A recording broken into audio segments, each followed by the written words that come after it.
walking in. He's like, Mongo Santa Maria.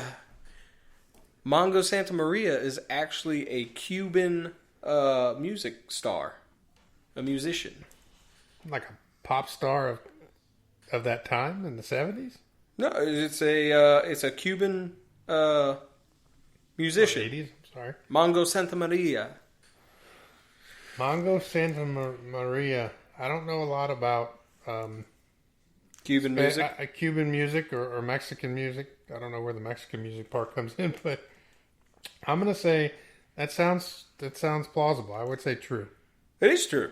Really? Yep. We'll have to get we'll have to review some of their music. Mongo Santa Maria. I could go for some Cuban beans and pork. I don't think I've ever actually had Cuban food, but we have to go. Churros Cafe. Just like we need to go to Buc-ee's. We will. We're going to make a road trip to go to Buc-ee's, If guys. you have not been to Buc-ee's, either in Texas or recently built in Alabama, I highly recommend going to Buc-ee's. I have not been to Buc-ee's. And this is not a, we're not getting any money off of that. I'm just a big fan of Buc-ee's, if you want to sponsor us, that would be fantastic. I'm up for nudge, it. nudge, cough, cough. So are we ready for number dos on my end? Yeah, let's go. I don't want a number dos on your... Can I give you my number 2 pick for my... Yes, your number 2 pick. I don't want you to shit on the desk. My bowling. I promise I won't shit on the desk. If so, I can't promise I'll clean Okay, come on, bring it. Let's go. Let's go. All right. Okay. The listeners are getting bored here. Do you like breakfast cereal? Of course. Who doesn't? What is your breakfast cereal of choice? My breakfast cereal of choice. It depends on the mood I'm in. I feel like Cocoa Puffs is a solid choice. Cheerios. Do you like... we'll Frosted Flakes? We'll get to the point here. Do you like Corn Flakes? Yes, I do. Frosted Flakes. It's always a solid. Do you know who created Corn Flakes? No, I don't. John Harvey Kellogg in 1878. Do you know why he created Corn Flakes? No. He created Corn Flakes because he would help that he hoped that plain food would help people to stop masturbating. Do you believe What? Yeah. What? He created the food as a ready-to-eat anti-masturbatory morning meal.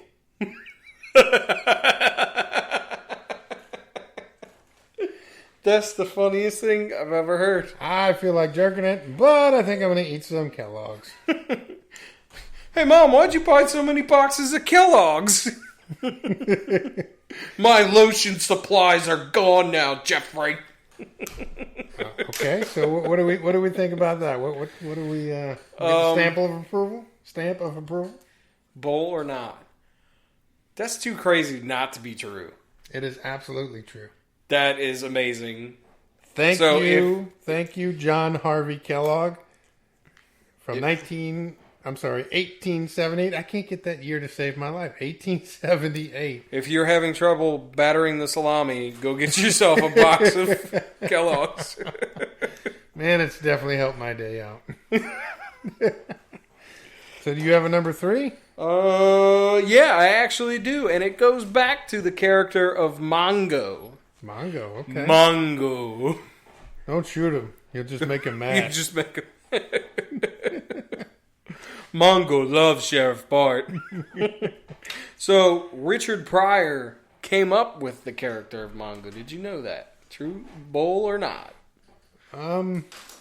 Richard Pryor was pretty busy with his comedy specials around that point. I'm gonna say bull. Are you sure? I'm sure. Are you telling me to say not? It is true. He did. Richard Pryor came up with the character Mongo. Okay. Candygram for Mongo. Making me want to watch that movie. Oh, that's funny. All right, my number 3, and we'll be quick about it so we can get to some other topics. The overall budget for Spaceballs. $11 million. Bull or not? That seems like an outrageous amount of money. When was it filmed? By the way, this is a part 1, part 2 kind of thing. When was it filmed? It was like filmed 1986, 87. I think it came out in 87. I'm going to say that's true. That is true. $11 million. There you go. I am the man. $11 You are million now witness. to bring you the comedic to my genius of Mel Brooks' Spaceballs. Okay. Okay, what's the part 2? Part 2 is the box office bring-ins. That movie made $1.2 billion in the box office. You know, honestly, I would think Spaceballs would be a flop just because there's so many Star Wars fans. In fact, our brother-in-law Jason, and Jason, if you're listening to this, you can talk to Zach and tell him the story. He went to the movies to see Spaceballs in theater, and he walked out because he was mad because it was making fun of Star Wars. He told me this. He walked out of a perfectly good comedy because he was so upset. I'm gonna say Bull. They did not make that much money. That is outrageous. That was outrageous. You're right. It was Bull. You're damn right. Now they didn't do too shabby. $774 million. What would you do with $774 million? I wouldn't be doing a podcast. Well, I would be doing a podcast. This is all I would be doing. Yeah, you're right. I probably would. This is fun. I wouldn't be going to work anymore. So, are we planning a Buc-ee's trip in the future? I think we are planning a Buc-ee's trip. Are we going to do a review? Of Buc-ee's? I think we might do a review of Buc-ee's. Okay. But I kind of want to still talk about some more Star Wars stuff. Or Spaceball stuff. Okay, absolutely. Can we talk about the mirror scene? The mirror? Oh, yeah. So, and the unlisted wall? The... I told you never to call me on this one. It's an unlisted number. Not that part.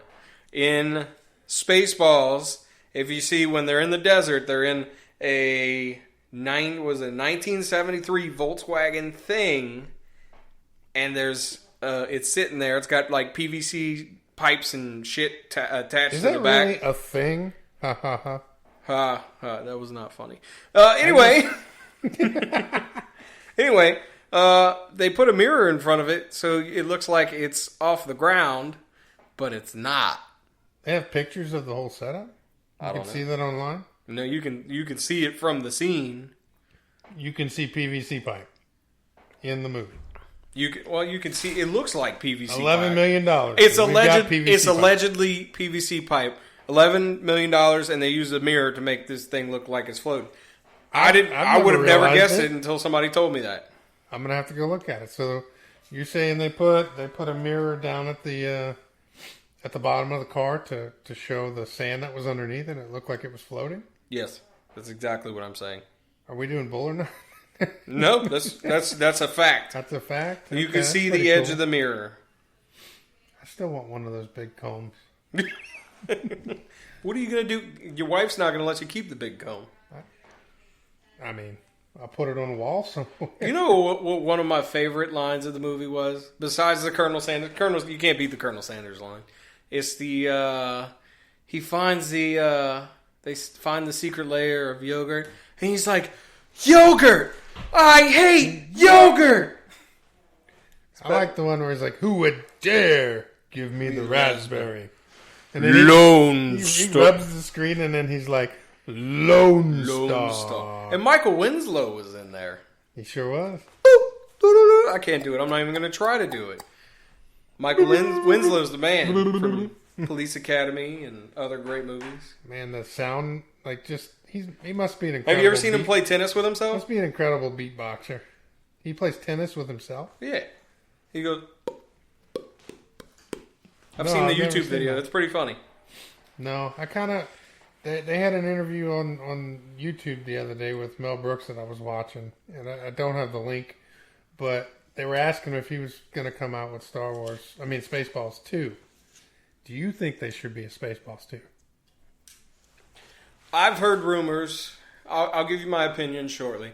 I've heard rumors of there being a Spaceballs 3, The Search for Spaceballs 2, which would be the second movie that has been made of the Spaceballs genre, but it would be the third one looking for the second one. So we would skip over The Search for More Money? And then that's one that was in the first one. We'll be back for Spaceballs 2, The Search for More Money. We're not in it for money. We're in it for a shitload of money. Just like what we're doing. We're in it for the money. We're not here for you. That was your number one, right? That what? No. Oh, I'm sorry. That was my number one. No, I'm sorry. I wanted you. Mine was. I wanted the listeners to learn something. So when you go to the coffee cooler, I think I said this in the introduction. So you can sound smart and you can be better than your coworkers. You're welcome. I give you this power. I hand it to you through your ears. You're so kind. I am very kind. I'm generous, but I also want money. We're going to set up a Patreon account, and you guys can fund our shenanigans. And listen, we look forward to your comments. I know we said it in the introduction. If you like it, don't like it, if there's something we're not doing, we should be doing, let us know. And, I think we're actually going to watch these movies and live stream our commentary of these movies. I feel a YouTube channel coming on. I feel a YouTube... YouTube! You sound like the guy from Austin Powers, fat bastard. Who does number 2 work for? I think there's a mole. Okay, we're switching movies. We can't do that. We're going to talk about Austin Powers, and it's how awesome it is. To come. So let's talk about our guest. Who do we think we want to have on? I'm going to say Aaron first. Brother, so we're gonna have older brother Aaron. You've got some splaining to do. Some splaining? Some splaining to. You've got some splaining to. I can't do this. So we have a bunch of siblings, so they're all a bunch of characters, and I'm not sure which one we want to bring on first. I put mine in the hat. Well, I think Aaron. I'll give you two. I think Aaron or Brian. Or Brian. I think Brian. I think Brian. Nothing against Aaron, but Brian's closer. We'll definitely have Aaron on, but Brian is definitely closer to our I think location. Logistically, it would be easier to get Brian. Plus, I'm sure he's kind of easy. Then again, we can get him here. We can hit Aaron's on the way back from Buc-ee's. We could do that. We'll bring all our recording equipment and we'll have a blast. All right. So, coming up, Brian, Daniel. I won't. Well, you'll know our last name. Eventually, you'll know our last name, but we're going to keep it secret for right now. We'll keep you guessing. We will keep you guessing. Anything else about Spaceballs or Star Wars? I'm more of a Trekkie myself. I like Star Wars, but you damn Trekkies. Captain Jean-Luc Picard, the man. And then that's another argument we could have is the argument between Picard and Kirk. We'll bring Joshua on for this one. Because he's a Kirk man. He's a Kirkman? He's a Kirkman. Oh. He shops at Kirkman's. Very nice. Is that a real store? Kirkman's? Yeah. Yeah, it's a real store. I think it smells really good, too. I think you're full of shit. I don't think that's a real store. No, it is. He's lying to me, everybody. I am not lying to you. It's a real store. I need y'all to comment and tell him how much of a liar he is because Kirkman's is not a real store. Oh, no, it's Kirschman's. It's Kirschman's. I didn't do that justice. No, he didn't. And I called you on it. What about Star Wars? It's hard having two space topic movies at the same time. It is. But, we can talk about how one is kind of like the other and how it made fun of the other one. Why do people hate Jar Jar Binks? I don't know. I think it was just he was a goofy character and nobody liked him. Weezer confused. Misa confused. It's not Weezer. Misa. Listen here, Misa. I think you just killed the Mista lady. So apparently, in the scene where Darth, it comes out to where he's his father. He's like, Luke, I am your father. They didn't know that until right before that scene was filmed. Yeah, that shit was kept secret. Ain't nobody knew about that. Top secret. And then, I don't think, I can't think of the actor's name, but Luke didn't even, the guy that plays Luke, was it Mark Hamill? Yeah, Mark Hamill. Or I'm going to say James Kirk. James Kirschman. He didn't even know. They told him, right before it was supposed to happen. No, right before. Right before it was supposed to happen. And he was the only one, even when they were, editing and everything like that, it never came out. So I don't know. I feel like we're going to have to touch base on this, on Spaceballs and Star Wars again. This is just kind of what? Another fact in between. So, the part in Spaceballs when Scroob gets in and he's like, I'm the president, so I guess I'll